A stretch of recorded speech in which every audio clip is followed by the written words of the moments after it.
At 2:47 in the morning, the phone rang 3 times before Marcus Cole opened his eyes. He knew before answering. Warriors learn to trust their instincts. And every instinct was screaming, "Someone you swore to protect is dying." The spit hit her cheek at exactly 6:47 that same evening, 12 hours earlier.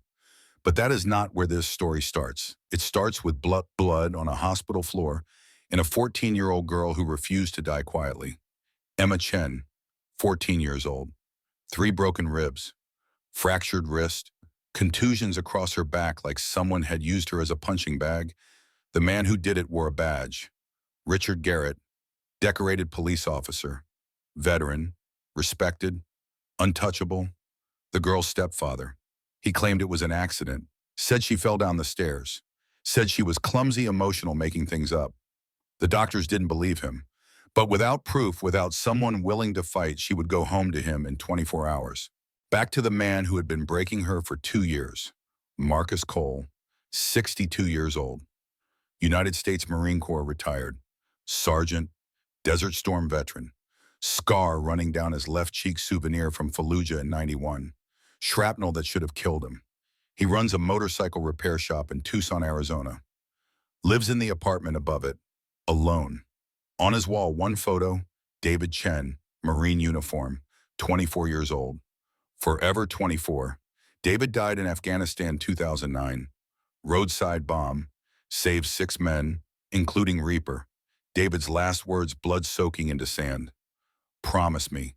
Promise me you'll watch over Julie and the baby. Reaper promised. He failed. Tonight he gets one more chance to keep his word. Tucson at 2:47. Desert cold. The kind that seeps into your bones. The Iron Brotherhood Motorcycle Club. Not a gang, a family, 127 members across Arizona and New Mexico. Veterans mostly, men who had seen combat. Men who understood that some promises you don't break. Men who had ridden together for 30 years. Through loss, through pain, through the kind of darkness that breaks lesser men. They were not outlaws. They were husbands, fathers, grandfathers, teachers, mechanics, firefighters. But when one of their own called for help, they became an army. What happened next would mobilize 127 motorcycles, uncover a cop's murder, expose a drug ring stretching across 3 states, and prove that a 14-year-old girl was braver than any warrior Reaper had ever known. This is the story of a promise kept 16 years too late, and the girl who had been waiting for someone to finally show up. The phone rang. Reaper's hand shot out, grabbed it on the 3rd ring. His other hand knocked the lamp. Dog tags scattered across the nightstand. David's dog tags, worn smooth from 16 years of touching. The voice on the line was female professional Myard. Cole, this is Lisa Martinez, New Mexico Child Protective Services. I'm calling about Emma Chen. Reaper's world stopped. The dog tags glinted in the darkness. He sat up, feet hitting cold floor. What happened? She's at Presbyterian Hospital in Albuquerque, admitted 4 hours ago. 3 broken ribs, fractured wrist contusions across her back. Her stepfather says it was an accident. Was it silence? Long enough that Reaper could hear his own heartbeat. Miss Martinez, was it an accident? The doctors don't think so. But her stepfather is a decorated police officer, and unless we find grounds for emergency removal, she goes home to him in 24 hours. Reaper was already pulling on jeans. How far? You're in Tucson, 620 miles. That's about 9 hours if you... I'll be there in 8. Don't let her leave, Mr. Cole. I need to explain the... He hung up, stood there in the dark, breathing hard. On the wall, David stared back at him from the photo. Desert camo smile that could light up a room 3 months before a roadside bomb turned him into memory. David's last words echoed in Reaper's head. Every single day for 16 years. Promise me, Reaper. Promise me you'll watch over Sarah and the baby. I promise, brother.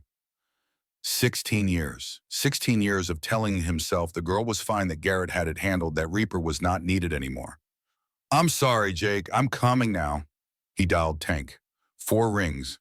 The voice that answered was groggy, irritated. Whoever this is better be dying. It's Reaper. I need the club, everyone. We ride at dawn. Reaper, it's 3 in the morning. What? David Chen's daughter, 14 years old, in the hospital. Stepfather's a cop and he put her there. They're sending her back to him tomorrow unless we stop it. Pause. Then where Albuquerque? That's over 600 miles, I know. How many you want? Everyone who can throw a leg over. Give me 2 hours. I'll make it happen. Reaper called Jonathan next. Former Iron Brotherhood, now a defense attorney in Phoenix. The voice that answered was sharp despite the hour. Do you know what time it is? I need emergency custody papers filed tonight. Girl being abused by a cop. The sleep cleared from Jonathan's voice. Details. Reaper laid it out in 90 seconds. Emma Chen, 14 Presbyterian Hospital. Richard Garrett, stepfather, decorated officer, 24-hour deadline. I'll file electronically within the hour. But Reaper, if he's connected, this won't be easy. Cops protect their own. I don't need easy. I need her safe. I'm driving up. Meet you there. Thank you, brother. Next call, Doc. 73 years old. Toughest man Reaper ever knew. Combat medic in Vietnam, still carried the scars. The voice that answered was surprisingly alert. Someone better be dying. David Chen's daughter, riding to get her at dawn. Need you, I'm in.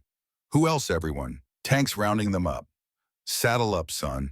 See you in 90. Reaper made 6 more calls. Every single one answered the same way. I'm in. Nina, trauma nurse, lost her brother to a cop's bullet that was covered up. Professor, high school teacher, voice of reason. Wrench mechanic, female, earned respect through skill. Ghost surveillance expert, barely spoke, but never missed a detail. Jimbo, construction worker, father of 2. Carlos owned an RV, always ready for the long haul. That is what the Iron Brotherhood was. Not outlaws, just people who understood that some promises you don't break. By 4:30, Reaper was geared up. Leather vest, Iron Brotherhood patch across his back boots, worn smooth from 10,000 miles. He walked into the garage. His Harley Road King waited in the shadows. Black chrome built from scrap and stubbornness after Afghanistan. He kicked it to life. The engine roared. One more promise, old girl. By 5, the truck stop parking lot was half full of motorcycles. Diesel fuel smell mixing with motor oil and leather. Reaper rolled in, killed his engine, counted the bikes. 50, 60, 70. Tank saw him first. 6'4", bearded to his chest, 245 pounds of muscle and loyalty. He raised a fist. The president's here. Reaper dismounted, looked at the assembled riders. Doc rolled up on his trike, the 3-wheeler he needed since his left leg did not bend right anymore. Told you you'd have your army. Nina walked over, the club's only female rider, gray hair, in a braid, trauma nurse scrubs under her leather. Tank told us. David's daughter. Right, yeah, then we ride. Professor, high school English teacher, called out from his bike. Reaper, what's the play? When we get there, we show up. We stand witness. We make sure that hospital knows she's not alone. What if the cops try to move us? We stay peaceful, but we don't leave. Ghost, the quietest rider in the club, spoke up. What if they take her anyway? Then the whole world watches them do it. More bikes rolled in. The rumble echoed across the empty highway. 80, 90, 100. Tank walked up. 127 riders, brother. Everyone who could make it showed. Reaper's throat tightened. 127. 3 support vehicles, 2. Wrench's truck, Carlos's RV, another van for supplies. Doc limped over. I knew David. Good man, good soldier. He'd do this for any of our kids.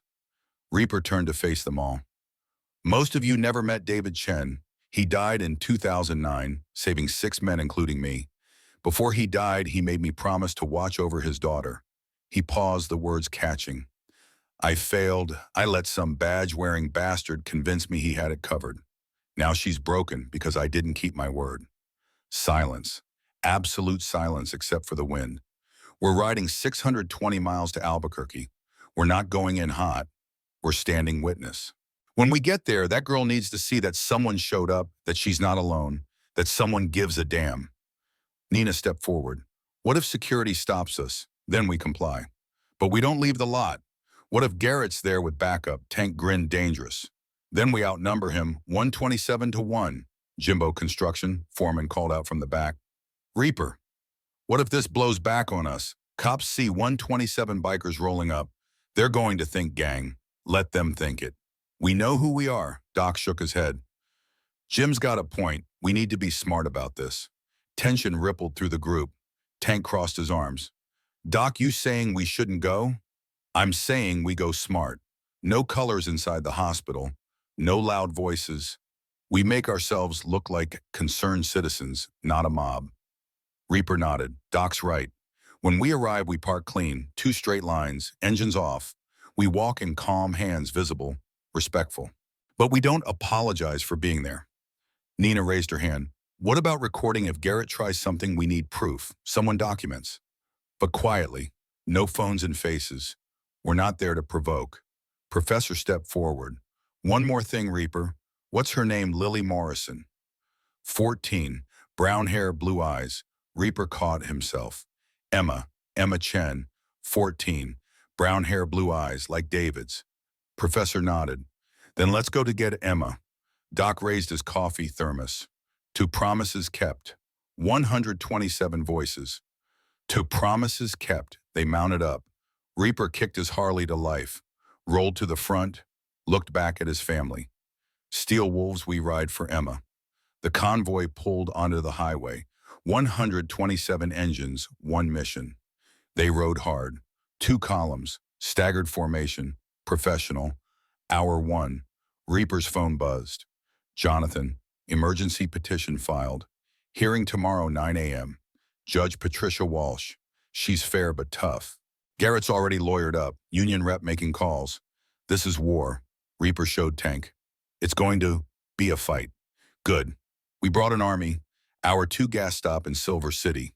Nina handed out water and granola bars. Stay hydrated. It's going to be a long day. Reaper stood apart, checked his phone. No new messages from Lisa Martinez. Tank walked over. You good? No. What happens if we get there and they've already released her? Reaper's jaw clenched. Then we go to Garrett's house. That's a line, Reaper. I know, but I'm not leaving her there. Doc joined them. You got a backup plan because cops don't like being embarrassed, especially dirty ones. Jonathan is our backup. Legal pressure, public pressure. And if that doesn't work, Reaper looked at him. Then we pray it does. Because the alternative is something I swore I'd never do again. They remounted, rolled back onto the highway. Hour 3, New Mexico border. Reaper's phone rang. Lisa Martinez, Mr. Cole, where are you? 2 hours out. Is she still there? Yes, but Garrett's here with 2 attorneys. They're pushing hard for immediate discharge. The doctors are stalling, but we're running out of time. Keep her there. Mr. Cole, how many people are you bringing? Enough. That's not an answer. 127. Dead silence. Miss Martinez. Mr. Cole, if you bring a motorcycle gang into this hospital, not a gang, a family, we'll be there in 2 hours. Don't let them take her. He hung up. Hour 6, Albuquerque city limits. The sun was starting to drop, golden light cutting across the highway. Reaper pulled off at a rest stop. The convoy followed, 127 bikes silent. Everyone dismounted, last check. When we roll in, we do it calm. We park orderly. 2 lines, no revving, no yelling. We walk in like we belong. Because we do. Ghost raised his hand. What if Garrett's waiting with cops? Then we stay polite. But we don't move. Jimbo spoke up again. Reaper, I gotta be straight with you. I got 2 kids at home. If this goes sideways, if we get arrested, then leave now, no judgment. This is my promise, not yours. Jimbo looked around at the other riders at Doc at Tank. Nah, I'm in. Just wanted to say it out loud. Doc clapped him on the shoulder. We're all thinking it, Jim, but sometimes you gotta stand up even when it scares you. Nina checked her phone. I'm getting text. Someone leaked this on social media. People know we're coming. Reaper's eyes narrowed. Who leaked it? Don't know, but there's already a hashtag. Promise kept. Tank grinned. Good. Let the world watch. Reaper took a breath. All right, let's go. They mounted up one last time. Engines roared. The convoy rolled toward Presbyterian Hospital. They came down Alameda Boulevard like thunder. The rumble reached the hospital first. Windows rattled. People stopped. Reaper led the formation into the parking lot, guided his riders into 2 perfect lines. 127 bikes. 127 riders' engines cut silence. They dismounted, stood beside their machines. Reaper walked toward the entrance, Tank, Doc, and Nina behind him. The automatic doors opened. The lobby went dead quiet. Nurses froze. Visitors stared. 2 security guards reached for radios. Lisa Martinez appeared from the hallway, saw Reaper, saw the sea of leather through the glass doors. Oh my God. Reaper walked up to her. Lisa Martinez, I'm Marcus Cole. Where's Emma? Lisa's hand shook. Third floor room 314. But her stepfather, I know. I need 5 minutes with her. Just 5. You're not family. I can't. That girl's father died in my arms. 5 minutes. Let her know she's not alone. Lisa looked at him, at the lines in his face, at the pain in his eyes. She looked past him. 127 riders silent waiting. 5 minutes. If security comes, they won't need to. She nodded. Follow me. They walked to the elevator. Doors closed. Why 127 people, Lisa asked. Because she needs to know someone cares, not just me. A family. Third floor room 314. Lisa stopped outside. Garrett's in the waiting area with his lawyers. He doesn't know you're here yet. Good. Reaper pushed the door open. The room was dim. Medical equipment beeped. In the bed, small and broken, was Emma. She looked exactly like David. Her eyes opened. Confused. Then Uncle Reaper. He crossed to her, knelt, took her hand. Hey, kiddo, I'm here. I'm sorry I took so long. Tears streamed down her face. He said no one would come. He said I was lying. I believe you. And I brought some people who believe you too. What people? Look outside. Lisa helped her sit up. Emma turned to the window. From the third floor, she could see the parking lot. 127 motorcycles, 127 riders.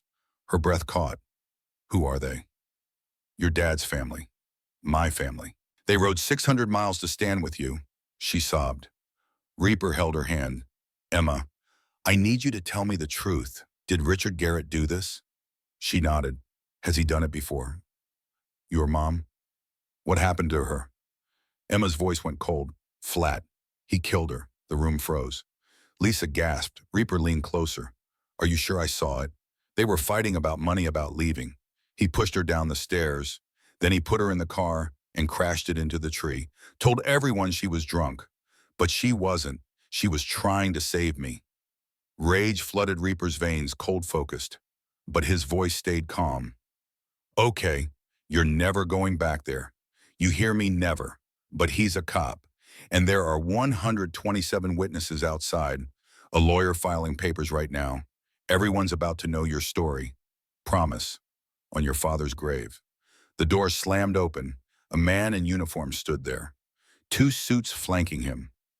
Officer Richard Garrett. Tall, clean-cut, cold eyes. Who the hell are you? Reaper stood, placed himself between Garrett and the bed. The man who made a promise to her father. Garrett's face twisted. David's biker buddy. You need to leave. Now, no. One of the lawyers stepped forward. Sir, you have no legal standing. Leave or we'll have you removed. Reaper smiled. No warmth. Check the window first. Garrett walked to the glass, saw the parking lot. His face went white. What the hell is this? That's family. Something you wouldn't know about. Garrett's hand moved toward his belt, toward his gun.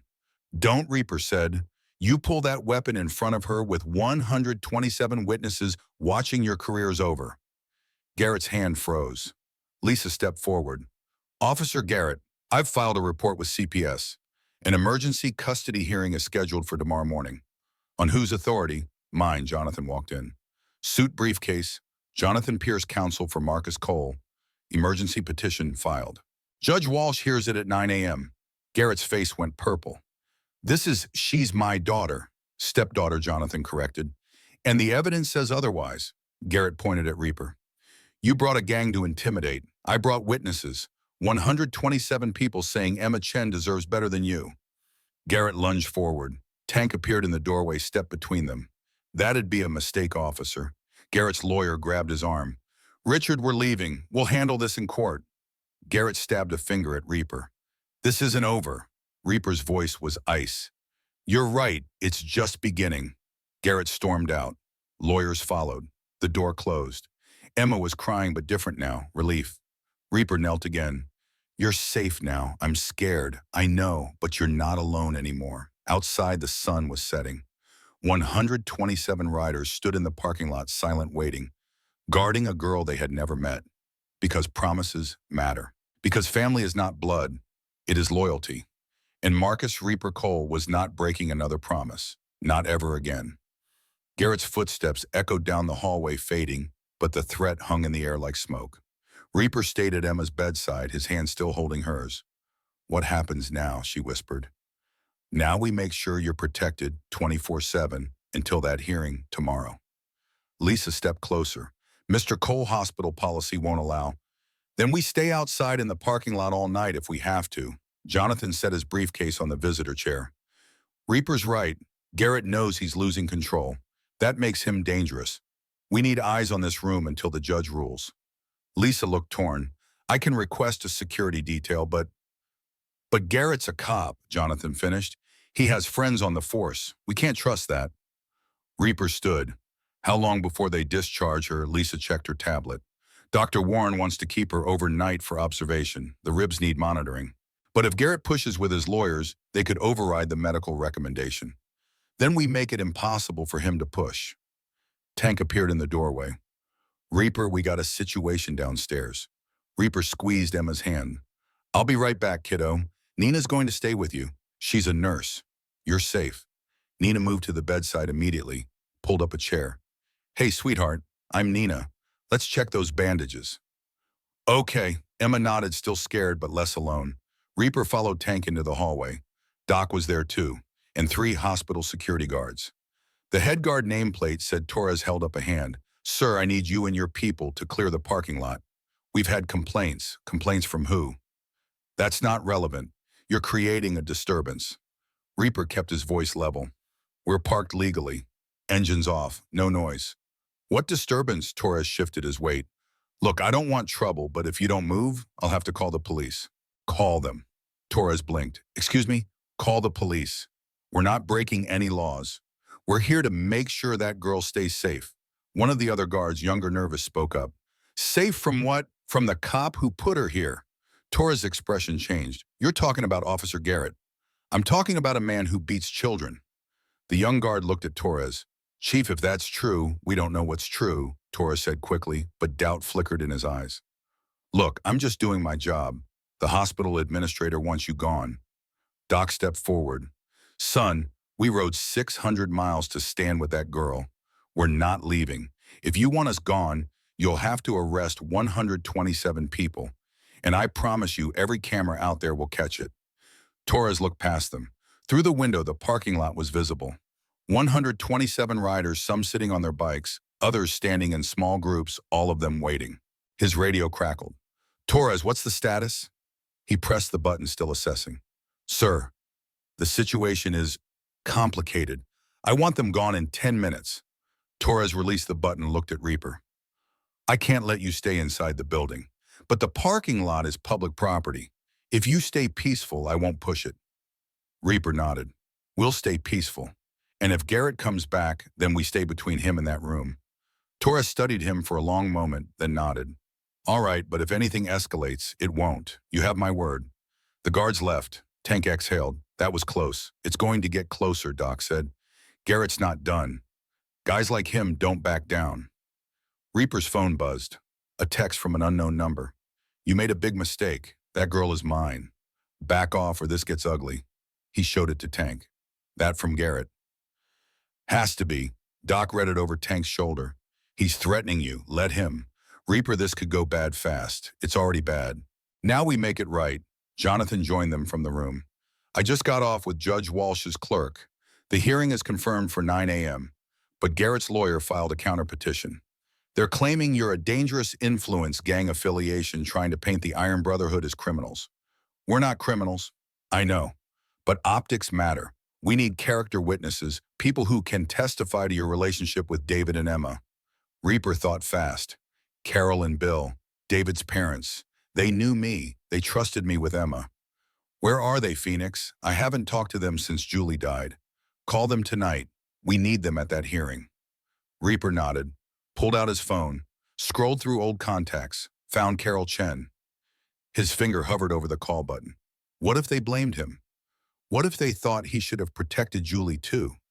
"Reaper," Jonathan said gently. "Make the call." He pressed dial. It rang 4 times. Then hello. Carol's voice, older, tired. "Carol, it's Marcus Cole." Reaper, silence long enough that he thought she had hung up. Reaper, my God, it's been years. I know, I'm sorry. I should have called sooner. Where are you, Albuquerque? At Presbyterian Hospital. With Emma. Another pause. Emma's in the hospital. Richard Garrett put her there. Broken ribs, fractured wrist. And she told me he killed Julie. He heard her breath catch. What Emma says, it wasn't an accident. That Garrett pushed Julie down the stairs, then staged the car crash. Carol, I need you to listen. Where's Richard now? He was here, but we sent him away. There's a custody hearing tomorrow morning. I filed for emergency guardianship. You, Reaper, you haven't been in her life for I know. And I'm sorry, I failed David. I failed Julie Webb, but I'm not failing Emma. Not anymore. I need you and Bill to come to that hearing. I need you to tell the judge that David trusted me, that I'm not who Garrett's lawyers are going to say I am. Carol was crying now, soft, broken. I knew something was wrong. After Julie died, Emma stopped calling, stopped visiting. Garrett always had an excuse. Carol, please, can you come? We'll be there first thing tomorrow. Reaper, thank you. Thank you for not giving up on her. His throat tightened. I gave up once, not again. He hung up, looked at Jonathan. They'll be there. Good, that helps. Now we need to survive the night. They walked back to Emma's room. Nina was sitting with her, talking quietly. Emma's eyes were red but calmer. How is she? Reaper asked. Vitals are stable, but she needs rest, and she needs to feel safe. Reaper knelt beside the bed again. Emma, I'm going to be right outside this room all night. So is Nina. So are 127 other people. Garrett can't get to you, not tonight, not ever again. What if the judge says I have to go back? That's not going to happen. But what if then we fight, and we keep fighting until you're safe? I promise. She looked at him, searching his face. Why, you didn't have to come. Yes, I did. I made your dad a promise. And David was my brother. That makes you family. I don't even remember him. I know. But he loved you more than anything. And he'd want you protected. So that's what we're doing. Emma's hand tightened around his. Don't leave. I won't. Nina stood. I'll get some blankets. Looks like we're camping out. Tank poked his head in. Reaper were setting up shifts outside. 8 riders on duty at a time, rotating every 3 hours. Torres gave us permission to use the benches by the entrance. Good. Make sure someone's got eyes on every entrance. Garrett tries to come back, and I want to know immediately. Copy that. Doc appeared next. Reaper, we got press showing up. Local news. Someone tipped them off. Let them film. I want everyone to see this. You sure could backfire. Or it puts pressure on Garrett. Let the world watch. Jonathan pulled out his phone. I'll prep a statement. Keep it simple. Concerned citizens ensuring a child's safety.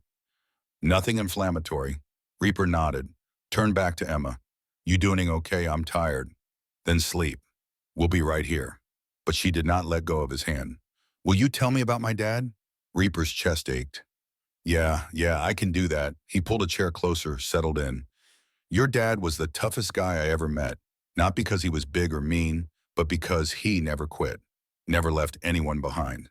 What did he look like? Like you. Same eyes, same stubborn chin. He smiled.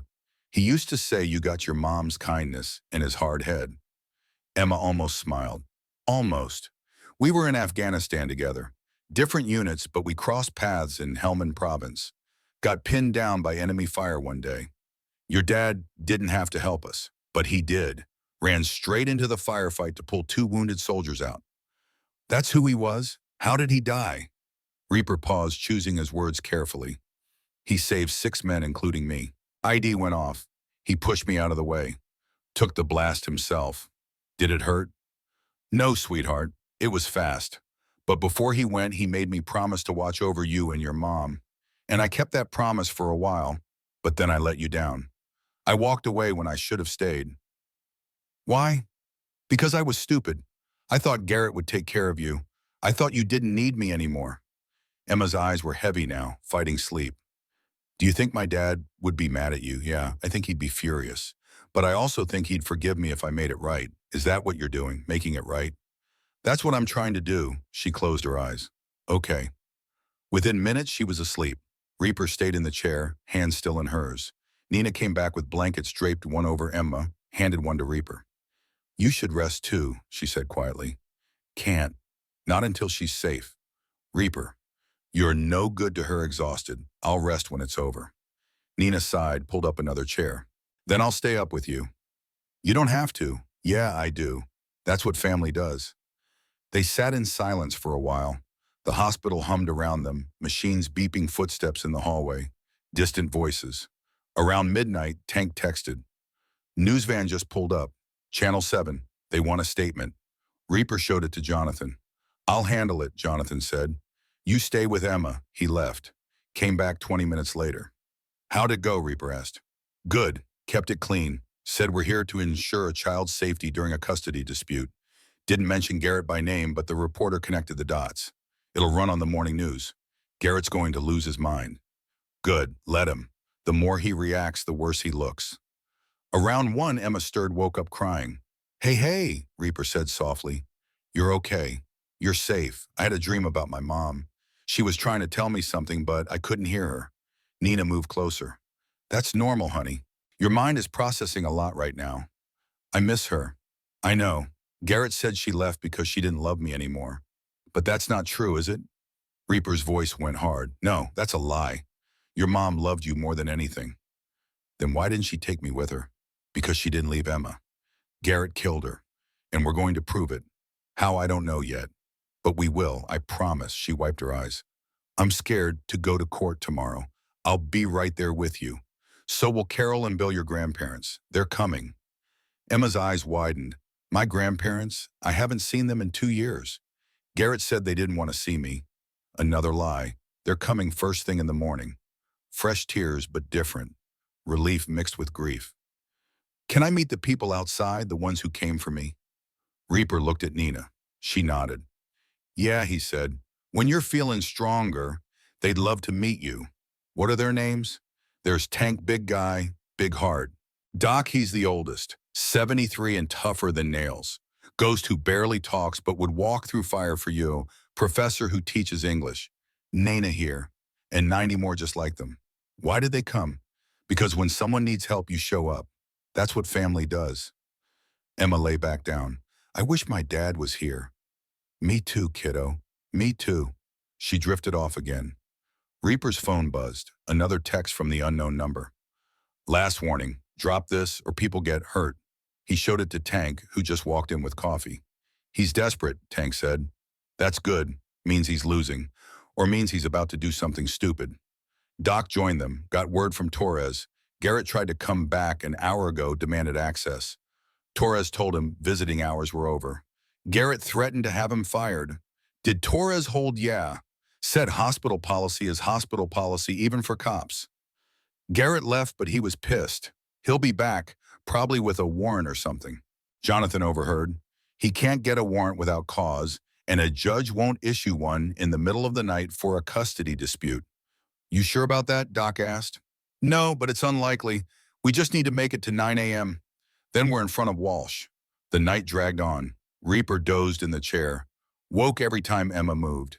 Nina stayed close, checking vitals, adjusting blankets. Around 4, Professor came in. Shift change. I'm on duty now. Go get some air. Reaper. 5 minutes. You're no use to her if you collapse. Reluctantly, Reaper stood, stretched, walked into the hallway. The hospital was quieter now, just the night shift. A few nurses, security making rounds. He walked to the elevator, rode down to the lobby, stepped outside. The parking lot was lit by streetlights. 127 bikes still there. Riders sitting on benches drinking coffee from thermoses. Some sleeping in their trucks. Others standing watch. Ghost saw him. Walked over. How's the girl? Scared. But hanging in. She's tough. Like her old man. Yeah. They stood in silence for a moment. Reaper Ghost said quietly, what happens if the judge rules against you? We appeal. Fight it. And if Garrett takes her before that Reaper's jaw set, then we stop him. Legally, preferably. Ghost nodded slowly. You know we're with you. Whatever it takes. I know. That's what scares me. I don't want anyone getting hurt because of my promise. It's not just your promise anymore. It's ours now too. We all saw that girl. We all heard her story. This is bigger than you. Reaper looked at the assembled riders, his family, his brothers and sisters, all of them here because he asked. I hope we're doing the right thing. We are. Sometimes the right thing looks like chaos, but that doesn't make it wrong. Tank walked over, handed Reaper a fresh coffee. Sun's coming up in 2 hours, court's in 5. You ready? No. But we're going anyway. Doc joined them. Just got a text from Jonathan. Garrett's lawyer filed another motion trying to delay the hearing. Will it work? Jonathan says no. Walsh hates delays. She'll hear it at 9. Good. Torres appeared from the entrance, walked over. Mr. Cole got a minute. Reaper nodded. They stepped aside. Torres looked uncomfortable. Look, I don't know the full story, but I've been watching the news, saw the coverage. And I called a buddy of mine who works Garrett's district. He told me Garrett's got a reputation. Short-tempered complaints that never go anywhere. My buddy said he's not surprised about this. Why are you telling me? Because that little girl deserves better. And because I got 2 daughters of my own. If someone was hurting them, I'd hope someone like you would show up. He paused. I'm not supposed to say this, but if Garrett tries to take her before the hearing, I'll stall him. Give you time to get a judge on the phone. Reaper extended his hand. Thank you. Torres shook it. Don't make me regret this. You won't. Torres walked back inside. The sky was starting to lighten gray, turning to pale blue. Tank checked his watch. 4:30. 4.5 hours to go. Let's make sure everyone's ready. Fresh shifts, eyes on every door. And someone needs to get breakfast. We're going to need our strength. On it, Doc said. Reaper stayed behind. Ghost stayed too. Reaper, what happens after the hearing? If you win custody, then I figure out how to raise a 14-year-old girl. You ready for that? No. But I'll learn. She's going to need more than you. Therapy supports stability. I know. I'll figure it out. Doc returned. You won't be doing it alone. You got 127 people who just proved they'll drop everything for this girl. We're not walking away after today. Reaper's voice caught. I don't deserve you guys. Probably not. But you're stuck with us anyway. They stood there as the sun began to rise. 127 riders. One girl, one promise, in 5 hours until everything changed. Part 2. Rewritten? 500 words. By 6:15, the hospital parking lot looked like a military encampment. Riders sat on their bikes nursing coffee from thermoses. Others stretched cramped legs after the all-night vigil. Nina made rounds with a first aid kit, checking on anyone who looked worse for wear. Reaper walked back upstairs. His body ached, eyes burned, but adrenaline kept him sharp. He pushed open the door to room 314. Emma was awake, sitting up carefully. Professor sat in the corner, reading aloud from a fantasy paperback. Something about dragons and quests. Uncle Reaper. Emma's voice was stronger now. Hey, kiddo. How you feeling? Sore. But better. Professor's been keeping me company. Professor closed the book. She's got excellent taste. Her dad would approve. David loved this stuff. Really used to read Tolkien on deployment. Said it reminded him there was still magic in the world. Emma almost smiled. I wish I remembered him better. You will. Reaper pulled the chair closer. But right now we need to talk about today. The hearing. Her face tensed.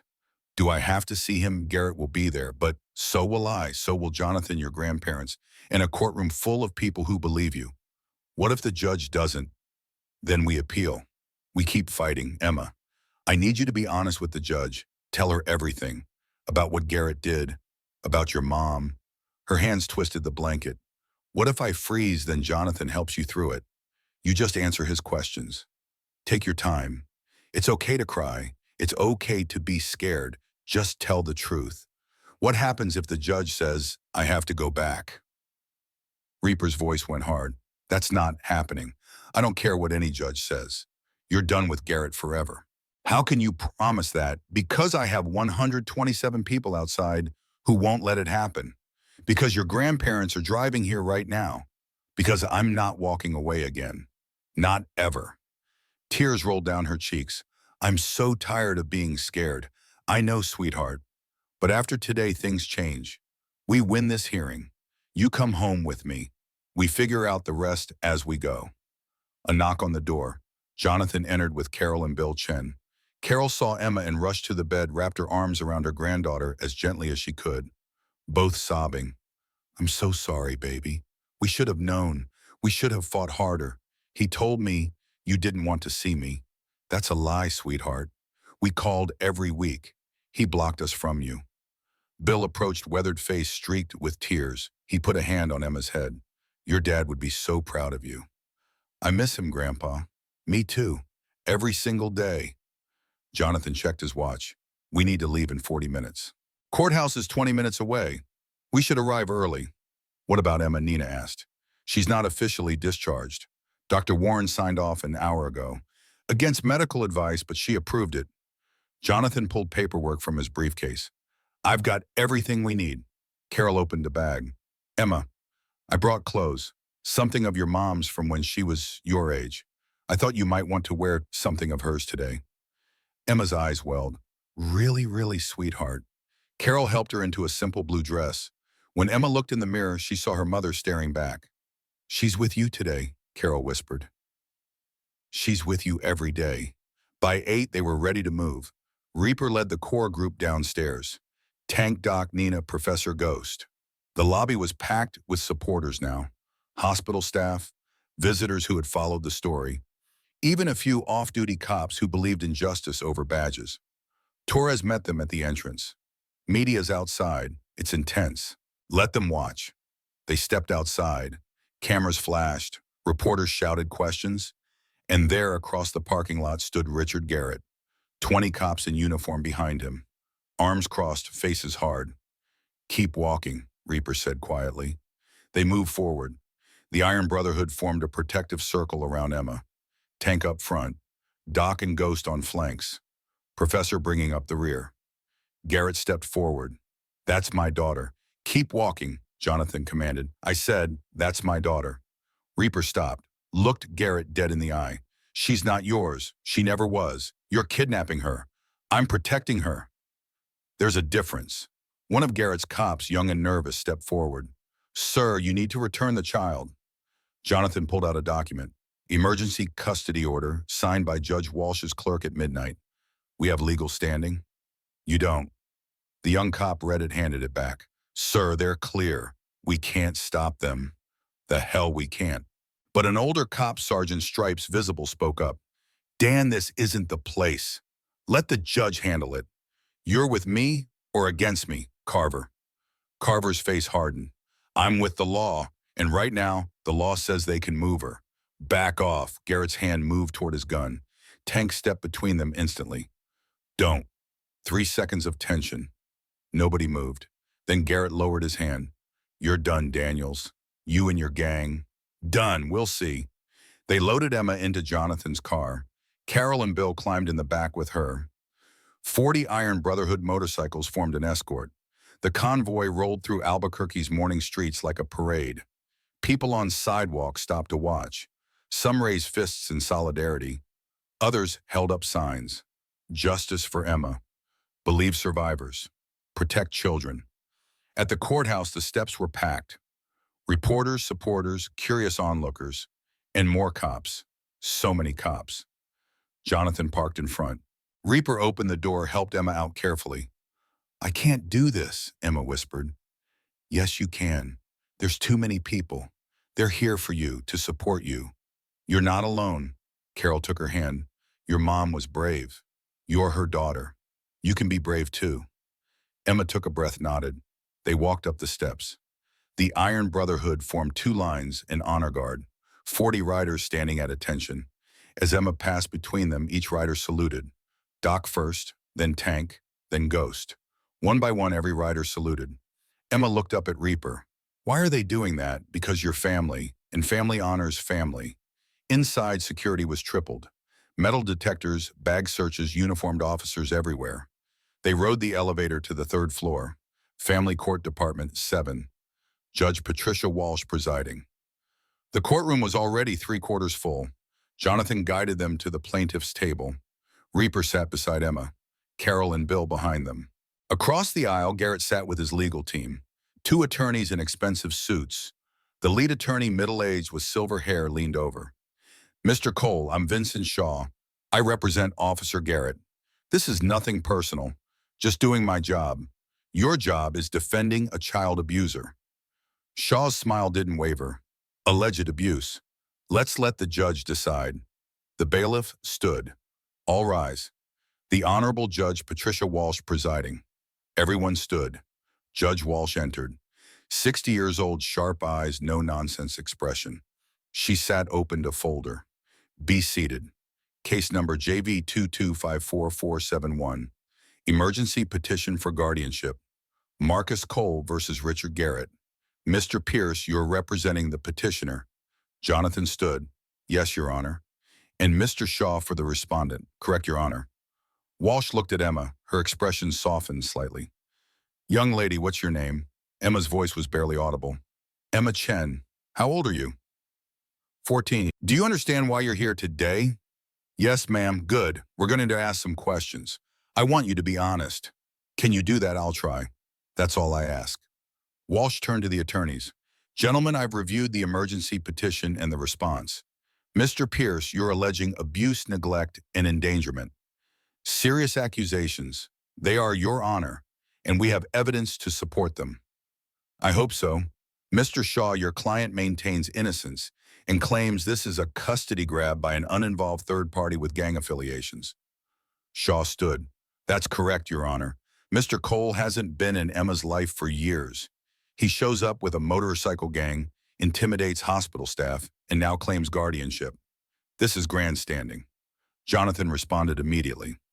Mr. Cole is the godfather designated by Emma's biological father before his death in military service. He maintained contact until Officer Garrett systematically isolated Emma. And the Iron Brotherhood is a veterans organization, not a gang. They rode 600 miles to ensure Emma's safety because no one else would. Walsh held up a hand. Enough. I'll hear testimony and make my own determination. Mr. Pierce, call your first witness. The petitioner calls Marcus Cole. Reaper stood, walked to the witness stand. The bailiff swore him in. Jonathan approached. State your name for the record. Marcus Michael Cole. What is your relationship to Emma Chen? I served with her father, David Chen, in Afghanistan. Before he died, he made me promise to watch over his daughter. I'm her godfather. Did you maintain contact with Emma after David's death? Yes. For years. I sent money, called every month, visited on birthdays, until her stepfather made it clear I wasn't welcome. When did that happen? About 2 years ago, after Julie, Emma's mother, died. What happened then? Garrett cut off all contact, wouldn't return calls, wouldn't let me visit. I tried for months. Eventually, I stopped trying. That's my biggest regret. What made you reach out again? I got a call from a social worker at 2:47 a.m. 2 days ago. She told me Emma was in the hospital with multiple injuries. That's when I knew I had failed her, and that I had to make it right. Shaw stood. Objection. The witness is testifying to conclusions. Sustained. Mr. Cole, stick to what you observed. Jonathan continued. What did you observe when you arrived at the hospital? A 14-year-old girl with 3 broken ribs, a fractured wrist, and bruises covering her back. She was terrified. No further questions. Shaw stood, approached the witness stand with a predatory smile. Mr. Cole, you said you're Emma's godfather. Is that a legal designation? Personal. David asked me to watch over her, but there's no paperwork.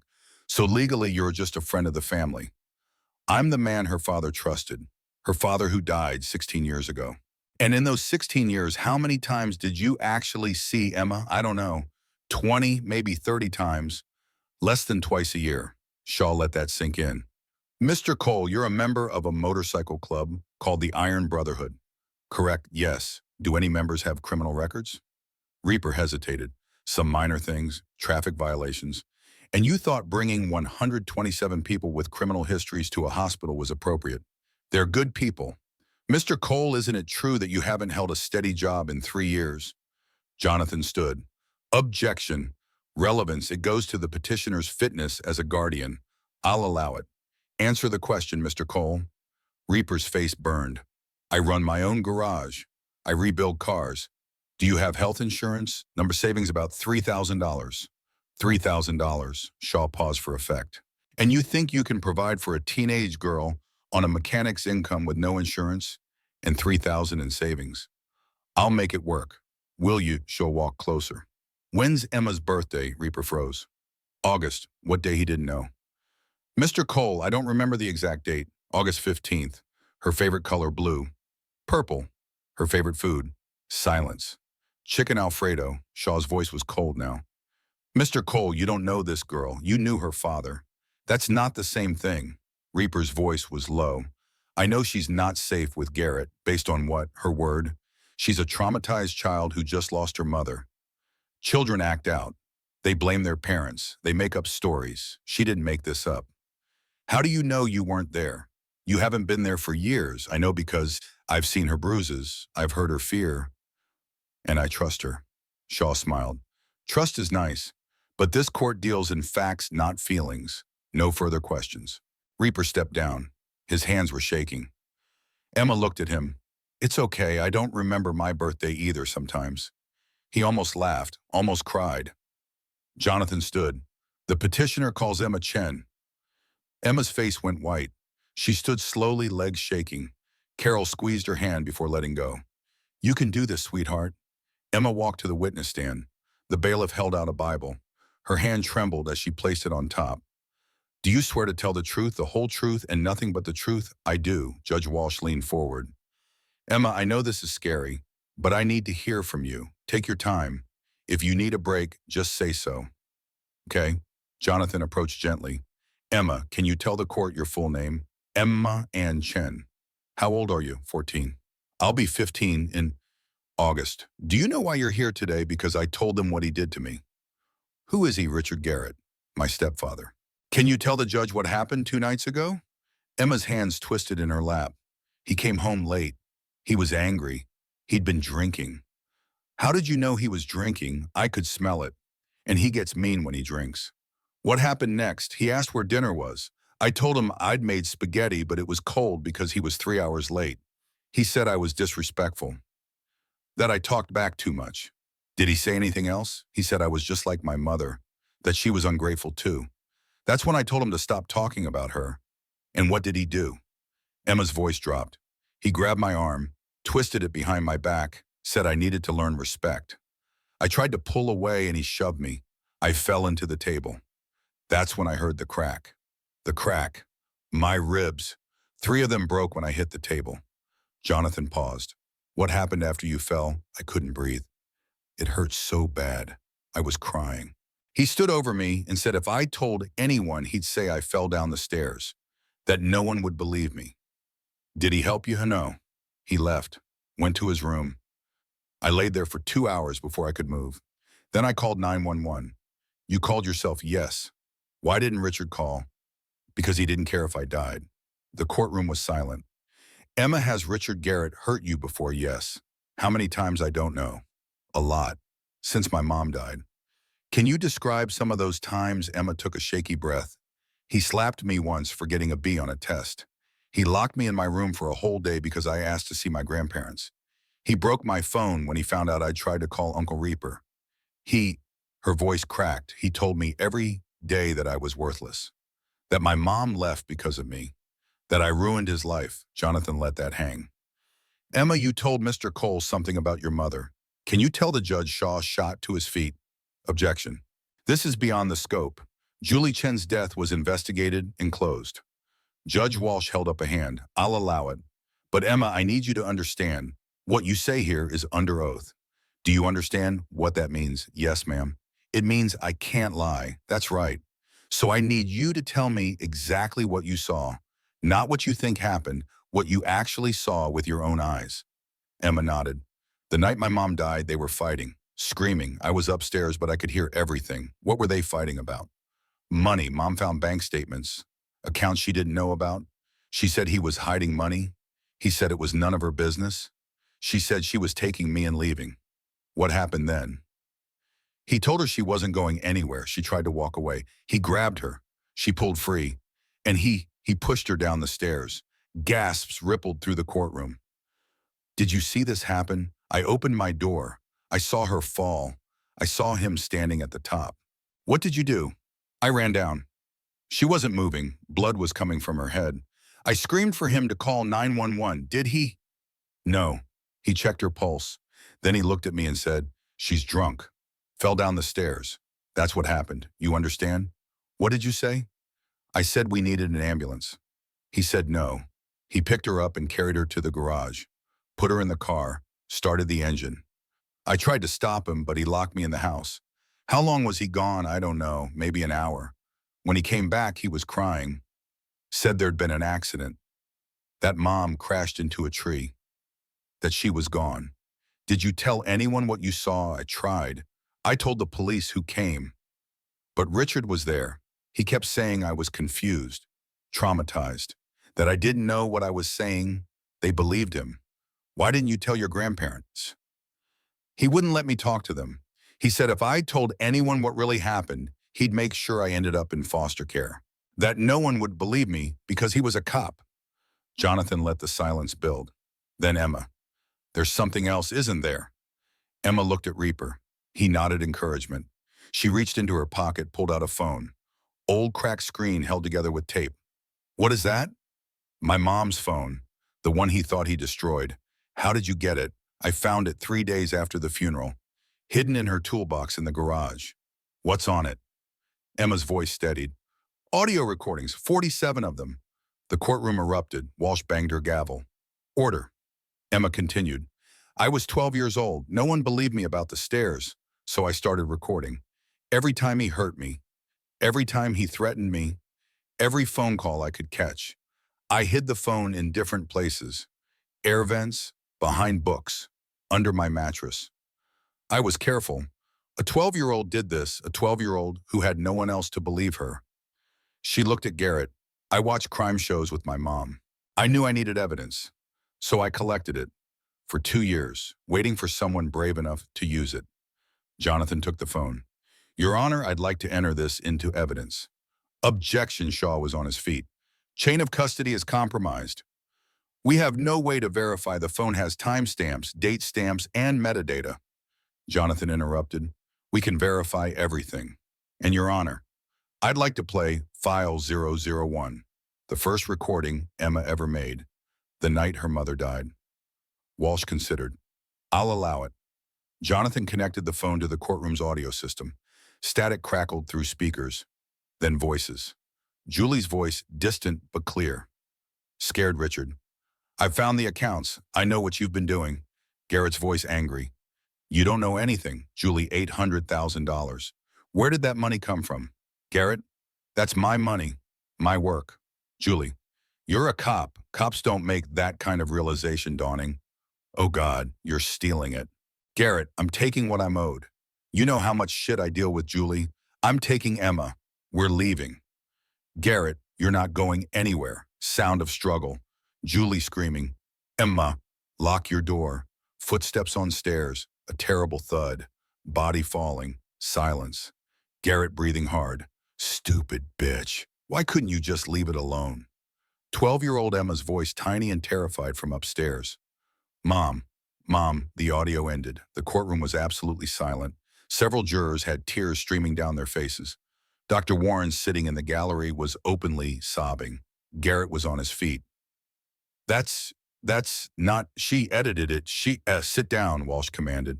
Officer Garrett, sit down now. Garrett's lawyers pulled him back into his seat. His face was white. Jonathan's voice was quiet. Emma has 46 more recordings. 2 years of evidence. Would you like to hear more, Your Honor? That won't be necessary. Walsh looked shaken. This court will recess for 30 minutes. I need to review this evidence. Bailiff, collect that phone. Court recessed. Emma stepped down from the stand. She was shaking, but also lighter, as if a weight had been lifted. Carol and Bill embraced her. You were so brave, Carol whispered. Reaper approached.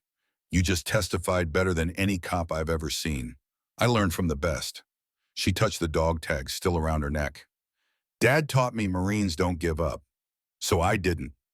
Jonathan pulled Reaper aside. That recording is devastating. But we need more. The brake line, physical evidence. Wrench is working on it. Should have results tonight. Tonight, the hearing resumes in 30 minutes. Then we ask for a continuance. Walsh will grant it after hearing that audio. When court reconvened, Jonathan addressed the bench. Your Honor, we request a continuance until tomorrow morning. We have a witness examining physical evidence related to Julie Chen's death, but he needs additional time to complete his analysis. Walsh looked at Shaw. Mr. Shaw, any objections? Shaw looked defeated.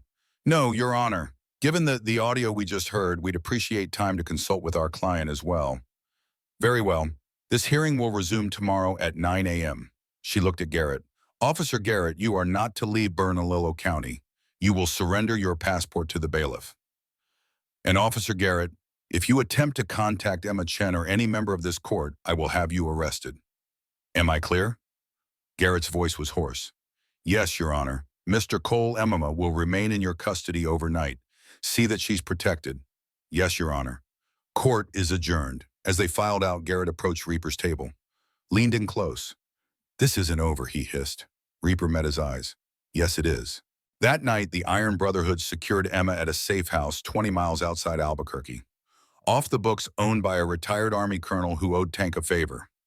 24 riders took shifts guarding the perimeter. Inside, Emma finally broke down. The adrenaline that had sustained her through testimony crashed. She sobbed in Carol's arms for an hour. All the fear, all the pain, all the years of holding everything inside finally released. When she calmed, Reaper sat with her. You did something today that most adults couldn't do. You faced the man who hurt you and you told the truth. I'm still scared. That's okay. Brave isn't not being scared. Brave is being scared and doing it anyway. Is it really over? Not yet, but close. Across town, Wrench worked late into the night in a police impound lot. He'd pulled strings, called in favors, gotten access to Julie Chen's wrecked Honda Accord. Under halogen work lights, he photographed, measured, documented.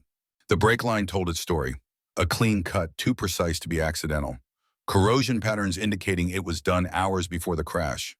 Evidence of tampering that any forensic expert would confirm. At 3 a.m., Wrench called Reaper. I got it. Physical proof she was murdered. Can you testify tomorrow? I'll be there at 8. The next morning, they returned to the courthouse. Emma wore the same blue dress but carried herself differently. Straighter, stronger.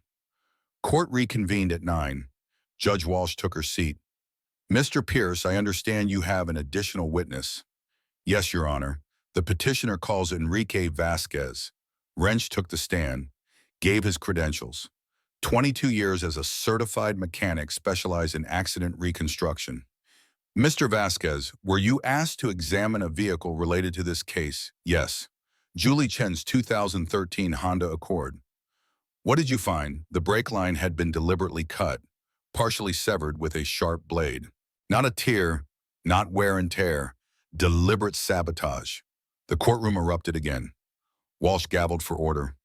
In your professional opinion, what would happen to a vehicle with a cut brake line? After several miles, the hydraulic fluid would leak out completely. The driver would have no brakes. At high speed, that's fatal. Could this have been accidental? No. The cut is too clean, too precise. This was deliberate. How long before the crash was this cut made? Based on corrosion patterns, 4 to 6 hours.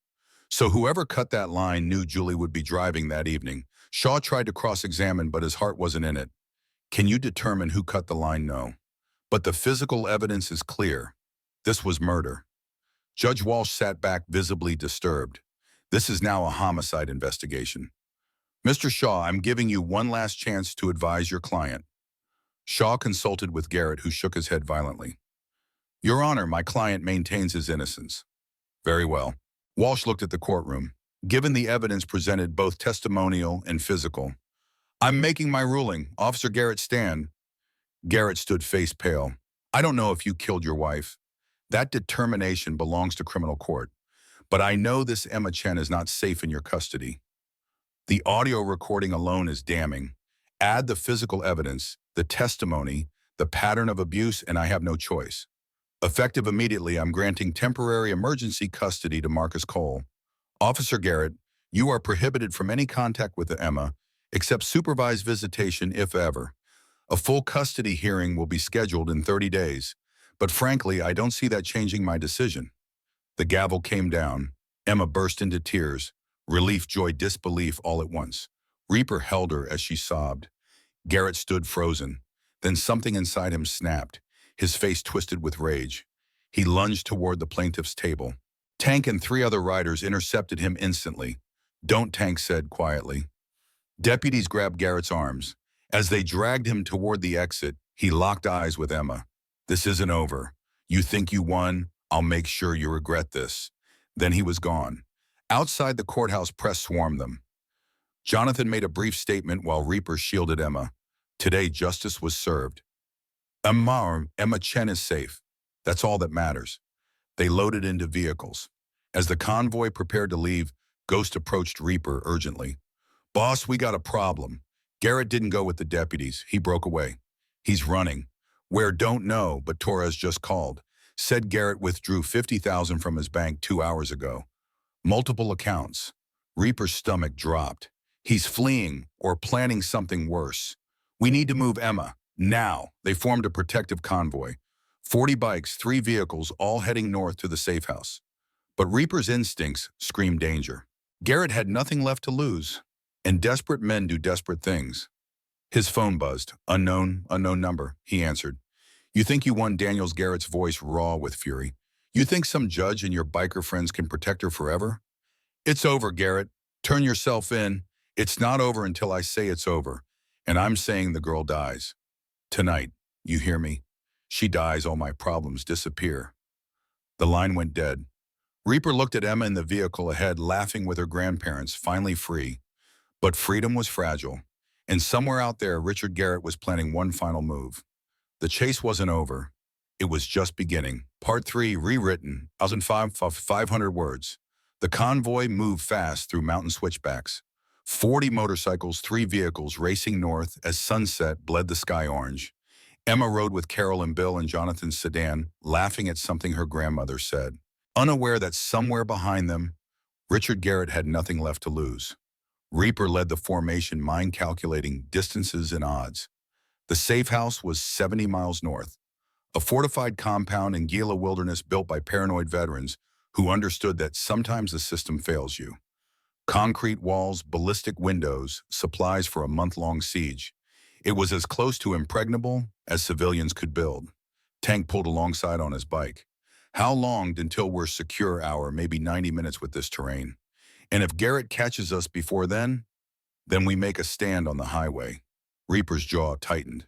But we don't let him near her. They pushed harder. The last light disappeared behind mountain peaks. By the time they reached the compound gates, full dark had fallen. Ghost swept the perimeter with thermal imaging, while Doc organized defensive positions. 24 Iron Brotherhood members took stations along the walls. Emma stepped out of the car, looked up at the fortified structure. This is where we're staying, just for tonight, until we know Garrett's contained.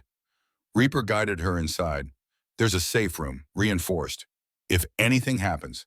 Nothing's going to happen, Carol said firmly. We're surrounded by people who love her. Bill wasn't so sure. How many rounds you got stored here? Enough, Doc answered.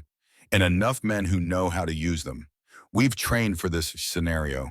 Not this exact situation, but close enough. Inside, Nina set up a medical station. Professor and Jimbo checked weapon stocks. Wrench inspected the generator and backup power. They moved with practiced efficiency veterans who'd learned hard lessons about preparedness. Emma sat on a cot in the main room watching the activity. Uncle Reaper, all these people, they don't even know me. Why are they doing this? Because you're family. And because doing the right thing sometimes means putting yourself between evil and innocence. Is Garrett evil? Reaper considered that. I think he's a man who made bad choices that led to worse ones. And now he's desperate enough to do anything. Emma's phone buzzed. Unknown number. She showed Reaper. He gestured for her not to answer. Let me. He took the phone, answered. Garrett's voice raw and unsteady. Let me talk to her. Not happening. I just want to explain. To apologize. She deserves that much. She deserves to never hear your voice again. Reaper kept his tone measured. Richard, it's over. Turn yourself in. You've got charges coming either way. Don't make it worse. Worse, Garrett laughed, bitter and broken. How can it get worse? I've lost everything. My career, my reputation, my daughter. Because of you and your biker gang. You lost it because you beat a child and murdered your wife. Those were your choices. A long pause. Then Garrett's voice changed, colder, calculated. You think you can protect her forever? You think your compound is safe? We'll manage. I've got friends too. Daniels, friends who don't care about laws or courts. Friends who'll do anything for the right price. The line went dead. Reaper looked at Ghost. Tell me you traced that. Burner phone. But the cell tower ping puts him about 40 miles south. He's close. Reaper gathered the core team. Tank, Doc, Ghost, Nina, Professor. If Garrett's hiring muscle, we need to know who and how many. Ghost pulled up his laptop, tapped into law enforcement channels he technically shouldn't have access to. Boss, we got bigger problems. DEA's been monitoring Garrett for months. There's chatter about cartel involvement. Cartel Sinaloa. Garrett's been moving product through evidence lockups. That's where the 800,000 came from. If he's reached out to them for help, then we're not facing one desperate cop. We're facing professional killers. The mood in the room shifted. These were combat veterans, but cartel hitmen were a different threat. Well-funded, well-armed, utterly ruthless. Tank checked his rifle. How long until they could mobilize? Hours, maybe. If Garrett made contact today, offered enough money, they could have a team moving by midnight. Reaper looked at Emma across the room, talking quietly with her grandparents. She'd survived 2 years of hell. She wasn't going to die now because he'd underestimated Garrett's desperation. Double the perimeter watch. Ghost, I want motion sensors on every approach. Doc prepped the safe room. If shooting starts, Emma goes there with Carol, Bill, and Nina. What about federal help? Professor asked. We could call. By the time they mobilize, it's over, one way or another. We hold until dawn. Then we move Emma to proper witness protection. At 2200 hours, Ghost sensors triggered. Movement on the South Access Road. 3 vehicles approaching without lights. Here we go. Reaper took position on the wall. 47 Iron Brotherhood members ready. Not great odds if they were facing cartel professionals, but better than most people got. The vehicles stopped at the outer gate. Reaper raised his rifle sighting through the scope. Men in tactical gear emerged. Professional movements, expensive weapons. Then he saw the vests, stand down, Ghost's voice over radio. Federal badges, FBI. With the lead vehicle's doors opened, a woman emerged, hands visible, FBI vest clear. She walked toward the gate slowly. Marcus Cole, I'm Special Agent Sarah Mitchell. We need to talk. Reaper didn't lower his weapon. Talk from there. Mitchell stopped 20 yards out. We didn't come here to raid you. We came because Richard Garrett hired actual cartel shooters to kill Emma Chen. They're en route. We needed to secure this location first. How convenient. You show up right before the threat arrives. Mitchell pulled out a tablet, held it up. We've had Garrett under investigation for 8 months. RICO case. Tonight he contacted Marco Soto's Sinaloa cartel's Arizona cell. We intercepted the communication 90 minutes ago. She tapped the tablet. You want to see the surveillance? Reaper gestured for her to approach the gate. Mitchell walked forward, handed the tablet through. On screen, Garrett meeting with a heavily tattooed man in a truck stop parking lot. The audio was clear. Garrett, I need her gone. Tonight, make it look like an accident. Soto. This price is for the girl only. Anyone gets in the way, that's extra. Garrett, I don't care what it costs. She's the only witness. Without her testimony, they've got nothing. The timestamp showed 2 hours ago. Reaper looked at Mitchell. Why didn't you warn us? We tried. Called your number 6 times. Cell service is spotty in these mountains. By the time we realized you weren't getting through, you were already here. She met his eyes. We had 2 choices. Approach openly and risk spooking Garrett, or position our people and ensure the real threat never reached you. You used us as bait. We used the situation. Mitchell's voice was firm. The cartel team Garrett hired. We intercepted them 40 miles south. 4 arrested, 2 dead after they opened fire. There was never any real danger to Emma. But Garrett doesn't know that.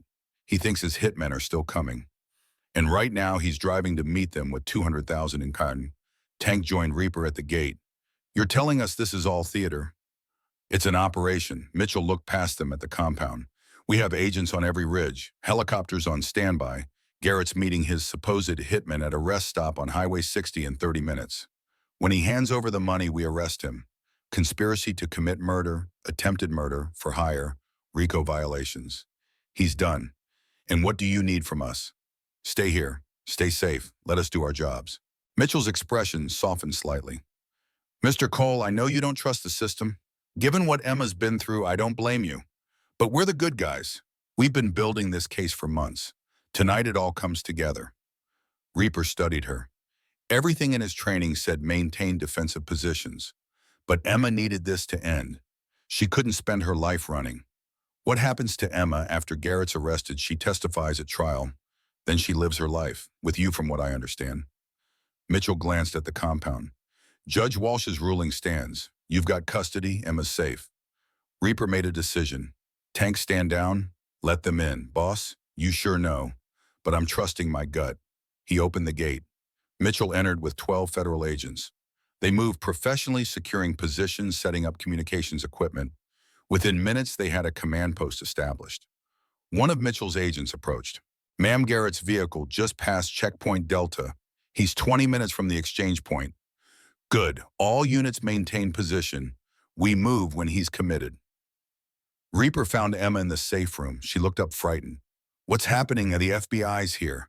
They've been tracking Garrett. He tried to hire people to hurt you, but the FBI stopped them. Now they're going to arrest him. Emma's face was pale. He really tried to have me killed, yeah. But he failed, and in about 30 minutes he's going to be in federal custody. This is almost over, kiddo. Carol put her arm around Emma. Almost isn't finished. Bill stood, ex-military posture rigid. I want to be there when they take him down. That's not how this works, Mitchell said from the doorway. This is a federal operation. Civilians stay here. With respect, Agent Mitchell Bill's voice was hard. That man murdered my daughter and tortured my granddaughter. I've earned the right to watch him fall. Mitchell considered. You can observe from a distance, but you follow orders, and if I say get back, you get back. Bill nodded. Acceptable. Reaper looked at Emma. You stay here with Carol and Nina. Safe. Understood. Emma wanted to argue. He could see it in her eyes, but she nodded. Be careful. Always am. The convoy formed up. Federal vehicles, 20 Iron Brotherhood motorcycles. They rolled south through mountain darkness. At the staging area 3 miles from the rest stop, Mitchell briefed everyone. Garrett will arrive from the east. He thinks he's meeting Marco Soto and 2 associates. What he's actually meeting is 3 undercover agents. When Garrett hands over the cash, we move. Rules of engagement. Garrett is probably armed. He's desperate. If he reaches for a weapon, put him down. But we want him alive if possible. What about civilians? Tank asked. The rest stop's been closed under guise of health code violation. It's just us, Garrett, and our people. They took positions. Reaper found a ridgeline with clear sightlines, pulled out binoculars. The rest stop was empty except for 3 men sitting on a truck tailgate, the undercover agents. They looked convincingly like cartel muscle. Headlights appeared. A silver Honda Accord driving cautiously. Garrett parked away from the building. He got out, slowly looked around nervously, clutched a duffel bag. Even from 500 yards, Reaper could see the fear in his movements. Mitchell's voice over radio. All units stand by. Let him commit. Garrett approached the 3 men. They stood sizing him up. Words were exchanged. One of the agents gestured to the duffel. Garrett opened it, showed stacks of cash. Audio surveillance picking up conversation and agent radioed. Garrett's confirming the target. Emma Chen wants it to look accidental, offering $200,000. That's our cue. Mitchell keyed her radio. All units move in, go, go, go. Federal vehicles roared from concealment spotlights blazing. FBI, hands up, don't move. Garrett spun, saw the vehicles, the agents, the trap. His face showed pure panic. He grabbed for something inside his jacket. Gun, one of the undercover agents shouted. Garrett pulled a pistol, not aiming, just holding it, terrified and trapped. Drop the weapon. Now you don't understand. Garrett's voice cracked. I didn't have a choice. They were going to kill me, the cartel. They said, if I didn't pay, drop the weapon. Garrett's hand shook. The gun wavered. For a terrible moment, Reaper thought he might try to shoot his way out. Suicide by cop. Then a voice cut through the chaos. Richard. Everyone turned. Emma stood 50 yards away, having followed against orders. Nina was behind her, trying to pull her back. Emma stepped forward. Mitchell cursed. How did she? Emma kept walking. Richard, it's over. Put the gun down. Garrett's face crumpled. Emma, I never meant for... You meant all of it. Emma's voice was steady. You killed my mom. You hurt me for 2 years. You tried to have me murdered. You meant every single thing. I'm sorry. God, I'm so sorry. Then prove it. Put down the gun. Face what you've done. Garrett looked at the gun in his hand, at the federal agents surrounding him, at Emma standing brave and unbroken. The gun dropped from his fingers. He fell to his knees, sobbing. I'm sorry. I'm sorry. I'm sorry. Federal agents swarmed him immediately, cuffed him, read his rights. Miranda warnings echoed across the empty rest stop. Mitchell approached Emma. That was either very brave or very stupid. Emma watched them load Garrett into a vehicle. I needed to see it. Needed to know he couldn't hurt me anymore. He can't. Mitchell put a hand on Emma's shoulder. He's looking at life without parole. Murder, attempted murder, RICO violations, corruption. He'll die in prison. Good, Emma said simply. Then she turned and walked back to Reaper. He wrapped his arms around her. You scared the hell out of me. I know. I'm sorry. But I needed to see his face. Needed him to see mine. She looked up at Reaper. I'm not running anymore. I'm not hiding. He doesn't get that power. Reaper kissed her forehead. You're the bravest person I've ever met. The convoy returned to the compound at 0200, exhausted but victorious. Emma finally slept Carol watching over her. Bill and Reaper sat on the porch drinking coffee as dawn approached. Think it's really over? Bill asked. This part is. Trial's still coming. Emma will have to testify. She'll be ready. Bill looked at Reaper. You kept your promise to David. Took a long time, but you got there. 16 years too late. Better late than never. Bill stood stretched. I'm going to check on Carol and Emma. You should get some sleep. Soon. But Reaper stayed on the porch watching sunrise paint the mountains gold, thinking about promises and redemption, about a Marine who died saving his friends, about a daughter who waited 16 years for someone brave enough to fight for her. His phone buzzed. Jonathan, the DA's office just called. They want Emma's testimony in 2 weeks. Trial starts next month. With the evidence you've got, Garrett's lawyers are pushing for a plea. What kind of plea? Life without parole. They know they can't win at trial, Jonathan paused. It's over, Reaper. Emma's safe, Garrett's locked up. You won, we won, all of us. 3 weeks later, Reaper stood in a courtroom again. Different judge, different charges. This time, federal prosecutors laying out 8 months of evidence. Garrett sat at the defense table, orange jumpsuit, replacing his uniform.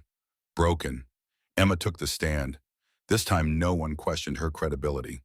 The audio recordings spoke for themselves. 47 files documenting 2 years of abuse threats, evidence of murder. The jury listened in horrified silence as Julie Chen's voice played through courtroom speakers. As 12-year-old Emma called for her dead mother, when Emma finished testifying, she looked at Garrett. He couldn't meet her eyes. That's when she knew she'd won. Not just the legal battle, the psychological one. She was no longer his victim. She was his judge. The trial lasted 3 weeks. The verdict took 90 minutes. Guilty on all counts. First-degree murder of Julie Chen. Attempted murder of Emma Chen. Child abuse. Racketeering. Drug trafficking. Corruption. 23 federal charges. The judge showed no mercy. Life without possibility of parole. You betrayed your oath, your badge, and most heinously an innocent child. You will spend the rest of your life contemplating those failures. Garrett's last words as they led him away. I'm sorry, Emma. I'm so sorry. Emma said nothing, just watched him go. When the courtroom doors closed behind him, she took her first full breath in 2 years. Outside, press swarmed again. This time, Emma stood at the podium herself reading a prepared statement. My name is Emma Chen. I'm 14 years old. For 2 years, I survived abuse. I survived because I was patient, because I documented everything, because I waited for someone brave enough to believe me. She looked at Reaper beside her. Uncle Reaper believed me, and so did 127 other people who rode 600 miles to stand with me. Today, justice was served. Today, I'm free. Cameras flashed, questions shouted, but Emma just smiled. She'd said what she needed to say. The Iron Brotherhood threw a party that night, not celebration exactly, more like collective exhale. At the garage in Tucson, 70 people crammed into the space. Food, beer, music. Emma wore her leather jacket with the Iron Brotherhood patch. Someone had embroidered her name on it. Emma Chen, family. Torres approached her. He'd driven from Albuquerque. I quit hospital security, he told her, starting a new job next week. Youth counselor, working with abuse survivors. Because of what happened. Because of you. Torres's voice caught. My sister, she needed someone like you. Someone who refused to give up. I couldn't save her. But maybe I can save others now. Dr. Warren had come too. She testified at the trial about Emma's injuries, medical evidence that corroborated abuse. I'm joining the board of a foundation, she told Emma, training medical professionals to recognize signs of hidden abuse. so we catch it sooner. What foundation? The one you're about to start, I hope. Warren smiled. You've got a platform now. A voice. Use it. Wrench pulled Reaper aside. Expanded my garage. Added a new service. Free vehicle safety inspections for anyone escaping domestic violence. Checking for tampering, tracking devices, any signs of sabotage. After Julie, he shook his head. I can't not check. If I can save one person by finding cut brake lines, it's worth it. Detective Morrison had flown in from Albuquerque. He'd retired from APD after the corruption investigation led to 12 arrests. Joined Emma's foundation, he explained. Director of Law Enforcement Training. We're teaching cops to believe victims, even when the abuser is one of us. Especially then. Professor found Emma in the corner watching the party. How you holding up, kid? Emma smiled. I'm good, really good. For the first time in forever, I'm not scared. Your dad would be proud. I know, I feel him sometimes, like he's watching. She touched the dog tags around her neck. Uncle Reaper says that's normal, that people we love never really leave. He's right. Professor adjusted his glasses.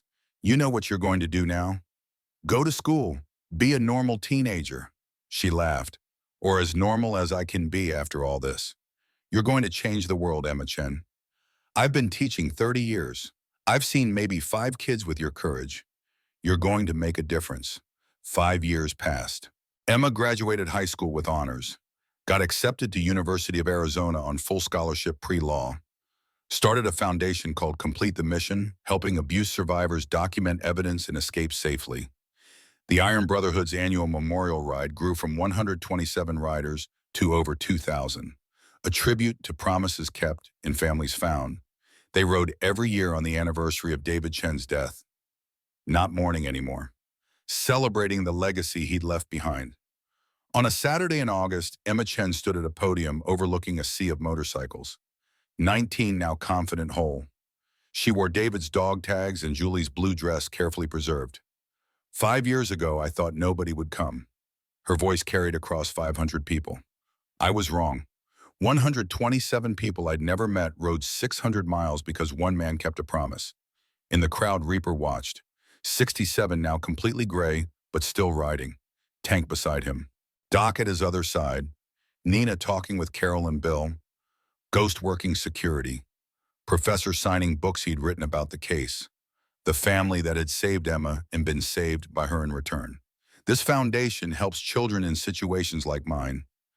Emma continued, we teach them to document, to record, to be brave. We connect them with resources, with legal help, with people who believe them, and we make sure when they're ready to fight. She paused as 2,000 engines revved in unison. An army shows up. After the speech, Emma found Reaper by his bike. You ready? Where to Dad's grave? It's been a while. They rode through Tucson to the Veterans Cemetery. David's headstone was simple.